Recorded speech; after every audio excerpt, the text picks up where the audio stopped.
నమస్తే, welcome to PJ news. ఇప్పుడు తెలంగాణ రాజకీయాల్లో కవిత సంచలనంగా మారింది. ఆమె పార్టీలోంచి వెళ్ళిపోవడము, ఇటు పార్టీ కూడా ఆమెను సస్పెండ్ చేయడము, ఇక ఆమె ఆ తర్వాత జనం బాట పేరిట తెలంగాణ రాష్ట్రంలోని అన్ని జిల్లాల్లో తిరుగుతూ అంతటా కూడా ముఖ్యంగా బీఆర్ఎస్ పార్టీకి సంబంధించి బీఆర్ఎస్ పార్టీ మాజీ ఎమ్మెల్యేలను, మాజీ మంత్రులను ఆమె టార్గెట్ చేస్తూ వాళ్ళు చేసిన అవినీతి పనులను గాని వీటన్నిటిని గాని ప్రశ్నిస్తూ వస్తుంది. ఇక ఈ నేపథ్యంలోనే ఇప్పుడు ఆమె రీసెంట్ గా శాసన మండలిలో ఎమోషనల్ అయితూ మాట్లాడడము, ఆమె రాజీనామాను ఆమోదించాలని చైర్మన్ కోరడం, ఇవన్నీ మనం చూస్తూనే వస్తున్నాం. అయితే ఇన్ని రోజుల నుంచి కవిత హరీష్ రావును ముఖ్యంగా టార్గెట్ చేస్తూ వస్తుంది. ఇక ఆ తర్వాత సంతోష్ కుమార్ ను, వీళ్ళిద్దరిని ఎక్కువగా టార్గెట్ చేస్తూ వస్తున్న కవిత ఇప్పుడు ఆమె రూట్ మార్చింది. ఏకంగా కేసీఆర్ ని ఆమె ఇప్పుడు విమర్శిస్తుంది. కేసీఆర్ ని ఇండైరెక్ట్ గా మాట్లాడుతుంది. మొన్నటి వరకు కేటీఆర్ ను, హరీష్ రావును, సంతోష్ కుమార్ ను వీళ్ళను మాట్లాడుతూ వస్తున్న కవిత ఇప్పుడు కేసీఆర్ ని కూడా మాట్లాడడానికి వెనుకంజ వేయట్లేదు. ఇక తన కుటుంబంతో బంధాలన్నీ తెంచుకున్నాను, బంధనాలన్నిటినీ తెంచుకున్నాను, పుట్టింటికి నాకు ఎటువంటి సంబంధం లేదు, పుట్టింటిని మొత్తానికే వదిలేసుకొని నేను వచ్చానంటూ కూడా ఆమె మీడియా ముందు మాట్లాడింది.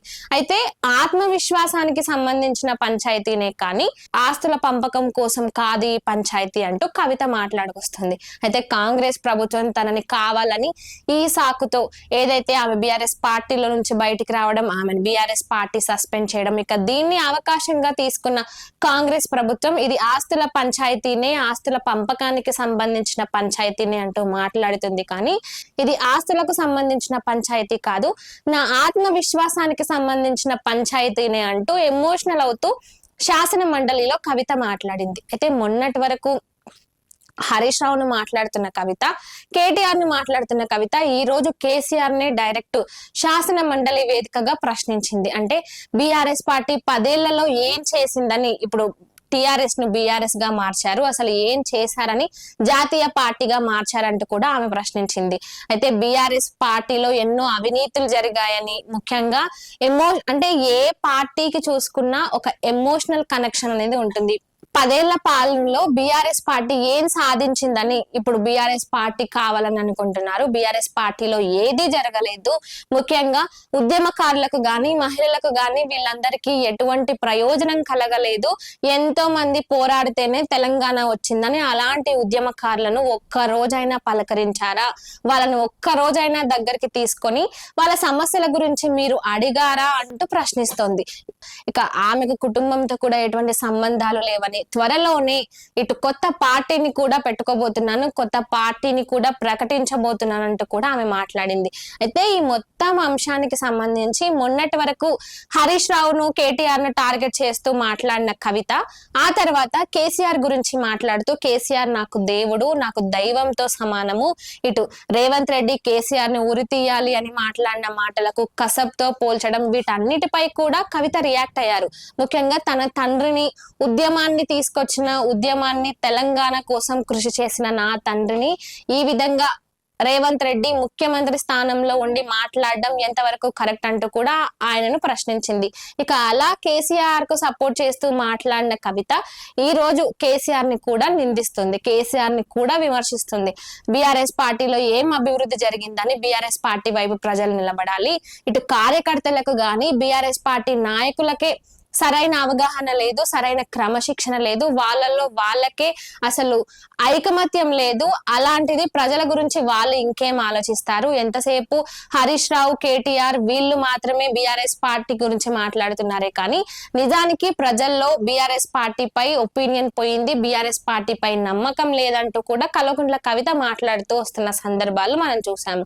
అయితే కేసీఆర్ ని మాట్లాడడం, కేసీఆర్ ని విమర్శించడం కవిత ఇప్పుడు మొదలు పెట్టింది.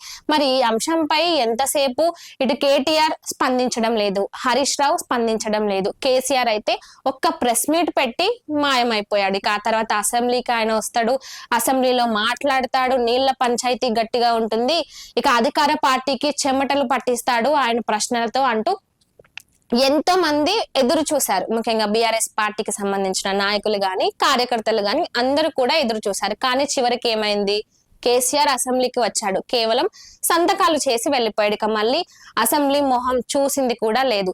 ఇక ఒక పక్క హరీష్ రావుకి, అదే విధంగా సబితా ఇంద్రారెడ్డికి, తలసానికి, వీళ్ళ ముగ్గురికి ఫ్లోర్ లీడర్ గా అధికారం ఇచ్చారు. వాళ్ళు ఫ్లోర్ లీడర్ గా మాట్లాడారు. ఆ తర్వాత అసెంబ్లీ నుంచి వాకౌట్ చేశారు. ఇక కవిత ప్రతి ఒక్కరిని బీఆర్ఎస్ పార్టీలో ఇప్పుడు మాజీ ఎమ్మెల్యేలుగా, మంత్రులుగా ఉన్న అందరి పని పడుతూనే ఉంది. ఒక్కొక్కరిని వాళ్ళ నియోజకవర్గాలకు వెళ్లి వాళ్ళ నియోజకవర్గాల్లో ఈమె పర్యటించినప్పుడు అక్కడి సమస్యల గురించి, గతంలో జరిగిన అవినీతి గురించి, అన్నిటి గురించి కూడా ఆమె స్పష్టంగా ప్రశ్నిస్తూనే ఉంది, అడుగుతూనే ఉంది, నిలదీస్తూనే ఉంది. ఇక ఎవరిని కూడా ఆమె వదిలిపెట్టలేదు. ఒక కేసీఆర్ ని తప్ప. కేసీఆర్ ఆమెకు దైవంతో సమానము. కేసీఆర్ ని ఒక్క మాట అన్నను, కేసీఆర్ లేనిది నేను లేను, నా తండ్రి ఆయన అంటూ మాట్లాడుకొచ్చిన కవిత ఈ రోజు కేసీఆర్ ని కూడా మాట్లాడుతుంది. మరి కవిత ఇంతగానం మాట్లాడుతుంటే, ఇంతగానం విమర్శిస్తుంటే, మొదటి నుంచి హరీష్ రావుని విమర్శిస్తూనే ఉంది. ఎక్కడా కూడా హరీష్ రావు స్పందించలేదు. ఇక బీఆర్ఎస్ పార్టీకి సంబంధించిన కొంతమంది నాయకులు కవితపై విరుచుకుపడుతున్నారు, కవితపై విమర్శలు చేస్తున్నారు. కానీ ముఖ్య లీడర్లైన హరీష్ రావు గాని, కేటీఆర్ గాని, కేసీఆర్ గాని అసలు ఈ అంశానికి సంబంధించి ఒక్క దగ్గర కూడా మాట్లాడతలేరు. అయితే కొంతమందికి కలుగుతున్న అనుమానాలు ఏంటంటే, నిజంగా కవిత చెప్పిందన్నీ నిజమే అయి ఉండొచ్చు, అందుకే వీళ్ళు ఏం సమాధానం చెప్పలేక ఈ విధంగా ఉంటున్నారా?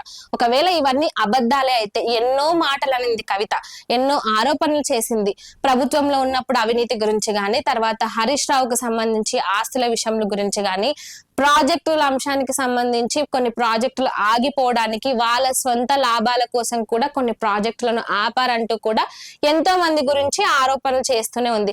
మరి అలాంటి ఆరోపణలు కొట్టివేయాల్సింది పోయి, అలా మేము చెయ్యలేదు అని చెప్పుకోవాల్సింది పోయి, ఒక్కరు కూడా నోరు విప్పట్లేదు.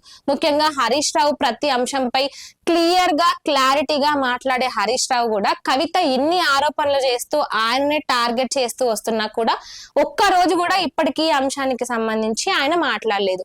ఇక కేటీఆర్ మాట్లాడటమే లేదు. ఇక ఎంతసేపు బీఆర్ఎస్ పార్టీకి సంబంధించిన మహిళా లీడర్లు ఎవరైతే ఉంటారో వాళ్ళందరూ ప్రెస్ మీట్ పెట్టి మాట్లాడారు. కానీ మాట్లాడాల్సింది వాళ్ళు కాదు కదా. ఈ అంశంపై కేటీఆర్ లేదంటే హరీష్ రావు మాట్లాడితే కరెక్ట్ గా ఉంటుంది. అసలు ఆమె చెప్తుంది నిజమా, ఆమె ఆరోపణలు నిజమా, లేదంటే దానికి వీళ్ళు ఏం సమాధానం చెప్తారు, ఎలాంటి సమాధానాలు చెప్తారు అనేది కూడా అందరూ ఎదురు చూస్తున్నారు. కానీ హరీష్ రావు గాని, కేటీఆర్ గాని అసలు దీనిపై మాట్లాడుతూ లేరు. ఇక మరి ఈ వివాదానికి ఒక చెక్ పెట్టాల్సిన అధినేత కేసీఆర్ అయినా నోరు విప్పుతారా అంటే ఆయన కూడా మాట్లాడడం లేదు. మరి ఇప్పటికైనా కేసీఆర్ ఎందుకు మాట్లాడడం లేదు, ఎందుకు సైలెంట్ గా ఉంటున్నారు? ఈమె ఇన్ని ఆరోపణలు చేస్తున్నా తన సొంత బిడ్డనే కదా, తనకి చెప్పుకుని ఈ విధంగా వద్దమ్మా కాదమ్మా అంటే ఆమె వినదా? అసలు వీళ్ళల్లో ఉన్న వివాదాలేంటి? నిజంగా ఇది ఒక కుటుంబ పంచాయతీనే రాజకీయాల్లోకి తీసుకొచ్చారా, లేదంటే రాజకీయ పరమైన ఇటు పదవులకు సంబంధించి వాటికి సంబంధించిన పంచాయతీనా అనేది ఎవరికి కూడా అర్థం కావడం లేదు. మరి ఎందుకు కేసీఆర్ ఈ అంశంపై మాట్లాడడం లేదు, కేటీఆర్ మాట్లాడడం లేదు, హరీష్ రావు మాట్లాడడం లేదు? మరి వాళ్ళు ఇప్పటికైనా స్పందించి మాట్లాడతారా, లేదంటే ఈ వివాదాన్ని ఈ విధంగానే కవిత వాళ్ళపై 1 to 1 మాట్లాడుతూనే ఉంది? ఇప్పటికీ కూడా కవిత వాళ్ళపై ఆరోపణలు చేస్తూనే ఉంది. అయినా కూడా ఎవరు నోరు విప్పడం లేదు. మరి వీళ్ళు నోరు విప్పుతారా లేదా అనేది వేచి చూడాలి. మీరేమనుకుంటున్నారో కామెంట్ రూపంలో చెప్పండి.